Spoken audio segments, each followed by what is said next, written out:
office in the United Nations in Geneva. And he invited me, he wanted to interview me, and the interview took place on Monday, which will be September the 18th.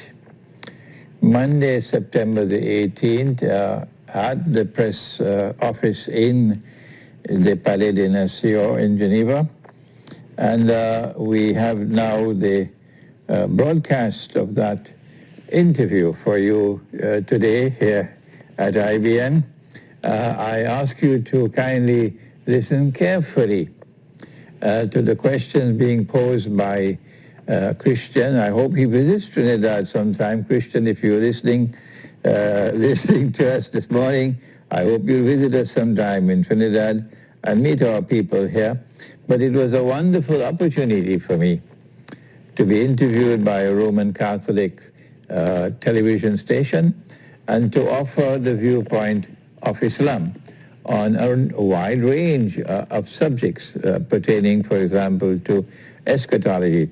So we're going to view that video now, and at the end of the video, I will then return to begin my explanation of what is money in Islam. I have spoken extensively on the current monetary system. I've spoken about the paper money, the monetary system which came out of Bretton Woods. I've spoken about the petrodollar monetary system. I've also spoken about digital or electronic money, which is now coming. And I need to now wrap it up by explaining what is money in Islam, what is money in the Quran, and what is money in the Sunnah. So at the end of today's program, we'll have a few minutes left to start that explanation, and it will be completed in the following broadcast. So here you are now, the interview with Christian Pechken at the Palais des Nations in United Nations, Geneva, on Monday, September 18th.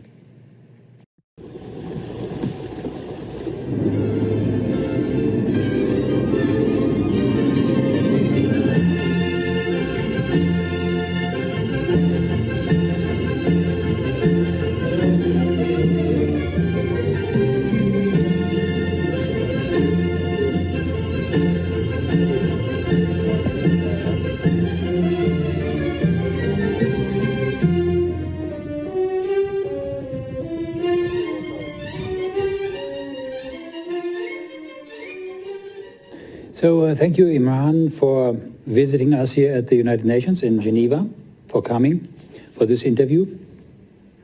You know, I always wanted to ask you this question. Why are you, in the eyes of some people, even your own people, even Muslims, a sort of controversial figure? What do you think why that is? Christian, first of all, thank you for your kind invitation to be interviewed here. The last time we were at a restaurant in Geneva, and this time I'm back home because I used to be a graduate student, a PhD student at the Graduate Institute of International Studies around the lake in Geneva there. And while I was a PhD student, I had access to the UN library. So I used to be here at the Palais des Nations. A lot of time I spent over here. So it's like coming back home. But the world has changed since then. It was 40 years ago. And now it's a strange new world. And those who have eyes and can see with those eyes, and that is the essential part of religion, to have eyes and to be able to see and perceive the reality of things. When we recognize the reality of the world today, and then we expose its reality, and we show that the appearance and reality are quite different from each other, then that's a shock for many people, because there are so many in the world today who have eyes and yet cannot see. And as a consequence, they respond to me with shock and with discomfort. And that's why there are so many in the world today who have this particular attitude towards me, but not only to me. To all those, whether you be Christian or Jew or Hindu or Buddhist or Muslim, who seek to penetrate the reality of the world today and then to expose that reality. We become a people who are problematic yes. For the rest, yes. Yes.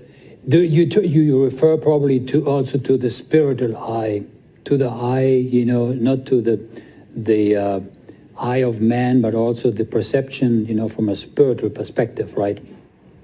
The religion of Islam is not unique in recognizing that it is the Lord God who created us all and who created the human being. And when he created the human being, he breathed into the human being of his divine spirit, as a consequence of which every human being, by virtue of being a human being, possesses something divine inside of him and her, inside of him and her. That which is divine inside of us gives us the capacity to see what otherwise cannot be seen. And so yes, it is a spiritual interpretation of the world and a spiritual interpretation of history which makes us different. Imran, you led the Friday prayer service at the United Nations, not in Geneva, but in New York for how many? 10 years? 10 years. Yeah, when you think back, what was it about? It was a very interesting time for me, because prior to this I was in the world of books, in the academic world. But when I went to New York in 1992, and very quickly I was appointed as the Director of Islamic Studies for the Joint Committee of Muslim Organizations of Greater New York, that is New York, New Jersey, and Connecticut. The Islamic Community of the United Nations was one of 16 organizations which came together to establish this joint committee. And I was required to go to the United Nations headquarters in Manhattan once a month on the day of Friday, the day of the congregational prayer. And the Secretary General gave us the largest hall in the building, which was his reception hall for our prayers every Friday, every day of Jummah. And I would have to conduct the prayer, I'd have to deliver the sermon, and there would be delegates from all over the world coming in and out of the UN. And after the prayer, we would go to the cafeteria for lunch, and I'd have a chance to chat with people from all parts of the world. It was a thrilling experience for me. New York at that time was the center of the world, but the gravity is changing now. New York is no longer going to remain the center of the world for long again. And I spent there 10 years.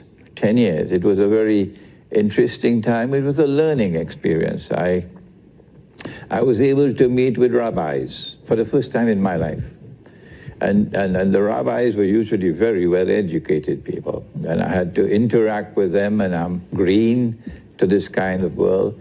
I met with ministers of the Christian faith. I remember being invited to a conference in upstate New York, and there were about 200 Methodist Christian ministers. And I have to make a presentation on Islam, and I'm the only Muslim in the room.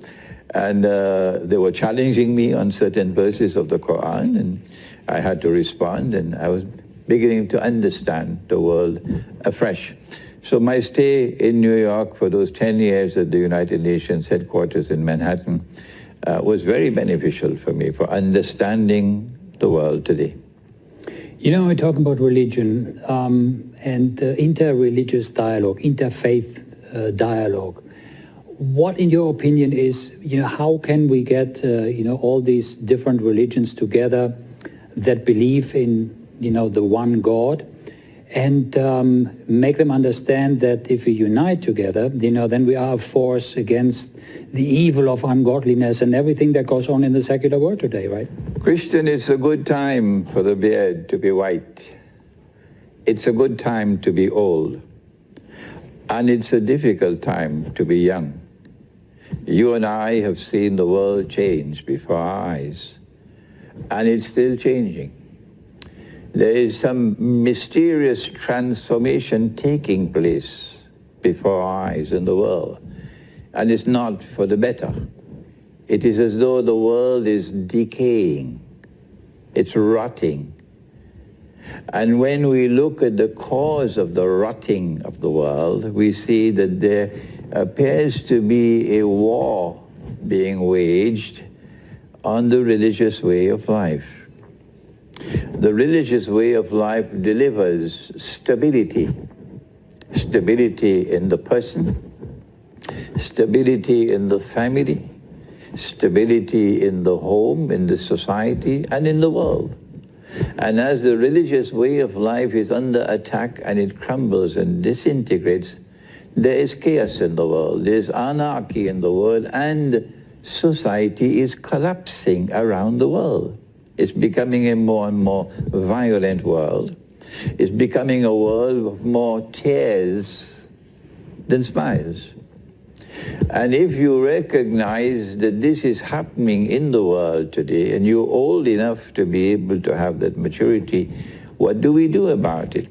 And our first response, Christian, our first response is, it's time for those who live the religious way of life to come together. Religion is based on moral values, on truth. And truth is under attack in the world today. It is with truth that you can recognize falsehood. It is with truth that you can expose falsehood. Religion is based on truth, and truth is based on justice. It is with truth that you can recognize injustice and oppression in the world. And we who live the religious way of life, the Christian, the Roman Catholic Church, the Protestants, the Hindus, the Buddhists, the Orthodox Christian, the Jew, if a Jew opposes oppression and resists the oppressor, he is my brother. If a Christian does the same, he is my brother as a Muslim. And so it's time enough for us to come together to try to understand the reality of the world today and to devise a common strategy for responding to the challenge that faces us today. Is this what you refer to from an Islamic view, evil and good and evil, Gog and Magog? Is that what we are talking about? The Christian knows about Gog and Magog. Explain shortly what Gog and Magog is for those. Gog and Magog are people. And they are people who belong to the end time. So it's eschatology. They are created by the Lord God. And they are endowed with power, irresistible power. But we who follow the religious way of life, we will use power to oppose oppression. And we will use power to liberate the oppressed. And we will use power to assist those who want to live lives of righteousness and piety. But they use power to oppress, and they use power to wage war on the religious way of life. And that's where we are today. Those who are waging war on the religious way of life in the world today, those who are the masters of oppression, are Gog and Magog. In the world of Islam, we have Gog and Magog. Christianity has it, Judaism has it. I have written a book entitled An Islamic View of Gog and Magog in the Modern World, but it's not possible in the brief time that we have to be able to go to the Quran, to teach, to explain to you. But in a nutshell, look at the world today, and you'll see those who control power and are using that power to oppress, and are using that power to wage a war on the religious way of life. They are Gog and Magog. Isn't that oppression that you are also referring to here pretty much driven by the monetary system, for example? Is that part of the oppressive? I'm so happy that you asked that question, because I forgot something about Gog and Magog. They have PhDs in corruption. They corrupt everything that they touch. And they corrupt, for example, the human personality, which is comprised of external sight and internal sight in the human personality. And they corrupt us to such an extent that we have inside of us only darkness, no light. If you have no light inside of you, you cannot see. They corrupt our bedroom life. They corrupt a woman who is supposed to be a woman. Now she's being changed into a man. And the man who is supposed to be a man and fulfill his functions as a man to maintain his family, for example, he now is abandoning that and living more of the feminine way of life. This corruption is taking place everywhere, in sports, in education, in the political system, in business, but it is taking place, most dangerous all, in money. And when Jesus comes back, and the most powerful voice in history to have prophesied that Jesus will return is the voice of Prophet Muhammad, Allah's blessing be upon him. When Jesus comes back, he's not going to be using the euro or the USD. No. When Jesus comes back, he's going to be using the money that they were using in the temple in Jerusalem. And the Christian has to be reminded, I hope he's not offended by a Muslim reminding him, that when Jesus returns, he's going to be using gold coins and silver coins, because the temple minted its own coins in Jerusalem. That is now prohibited by those who control power in the world. You're not allowed to use gold as money. No. And we must resist it, we who live the religious way of life. The corruption of money is the most dangerous problem we face today in the world and in the religious way of life. Would you say, with all the things that are happening around us in the past 20, 30 years or more even, that this is really, we are living actually really in the last days, so to speak? Is this... We most certainly are living in the end time, and we are now on the verge of the greatest war of all history. And I remember Pope Francis meeting with the head of the Orthodox Christian Church. Was it maybe in Havana they met? Maybe a year ago.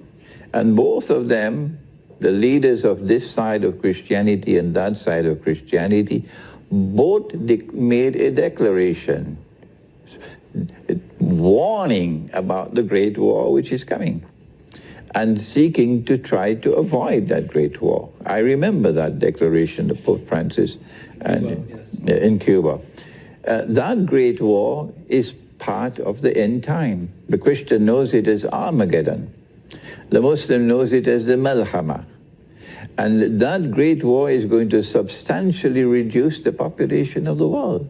So this is a subject of supreme importance. We are on the verge of it.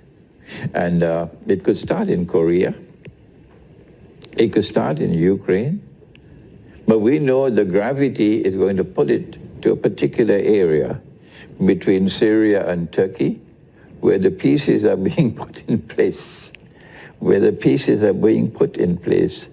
for the Great War. We in Islamic eschatology not only know about the Great War, but we know what's going to happen after the Great War. And I was pleasantly surprised to find in Christian eschatology that you also have the same view, that there is going to be a conquest of Constantinople after the Great War. I went to Moscow, and I was surprised to find Christian eschatologists, we also have this belief of the conquest of Constantinople, after which the Antichrist will appear in person. Constantinople being Istanbul. I don't like the word Istanbul. No, but I mean... Yes. I don't like the word Istanbul. I want to recover the word Constantinople. When our prophet referred to that city, he used the name Constantinople. And when we liberate that city, we will recover the name of Constantinople, number one.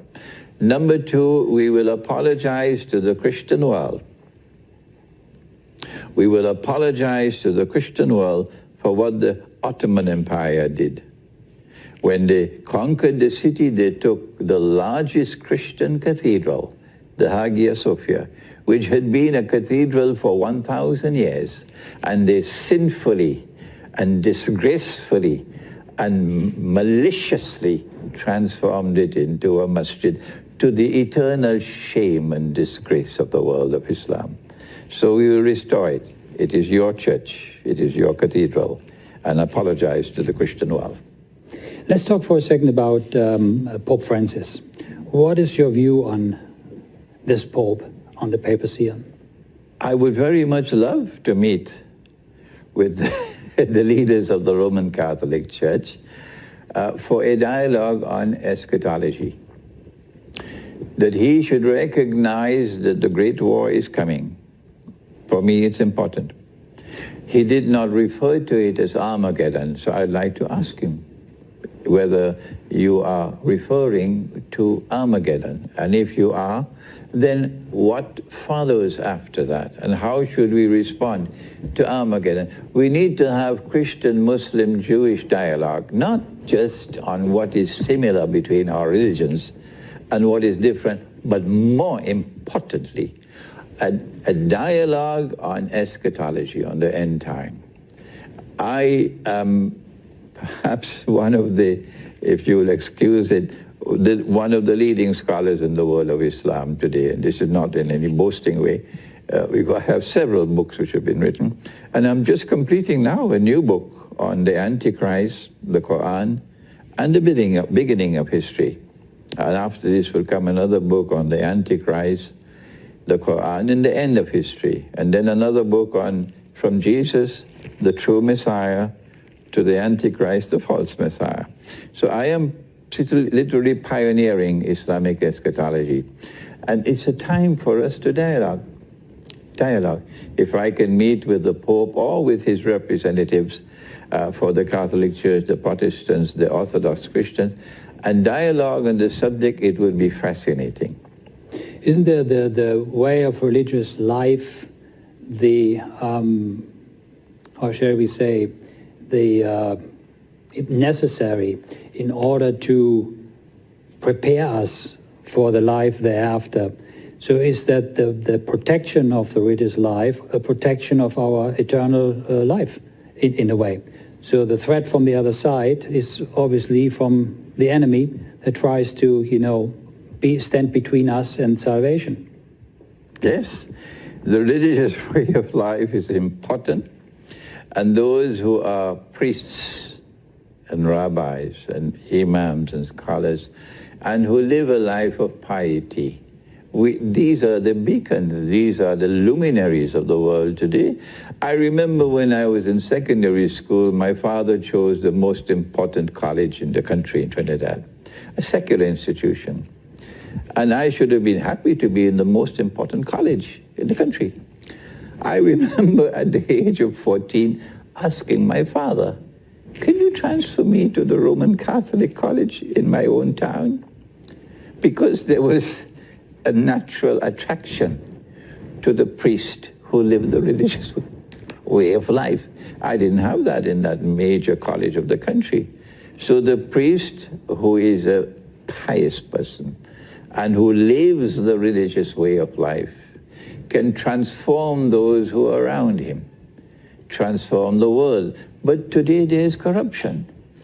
You have the Islamic scholars who are being paid to do all kinds of wrong things, and you have the Christian priests who are an embarrassment to the Christian church, and there are rabbis also like that. So if we look for those who are authentically living the religious way of life, in Christianity, in Judaism, in Hinduism, in Buddhism, in Islam, and these people come together, not the rotten apples. How do we spot them, that they are the right ones and the other ones the rotten apples? Those who truly live the religious way of life would have light. In Arabic, the word is nur, light. There'll be light in their hearts, and there'll be light in the face.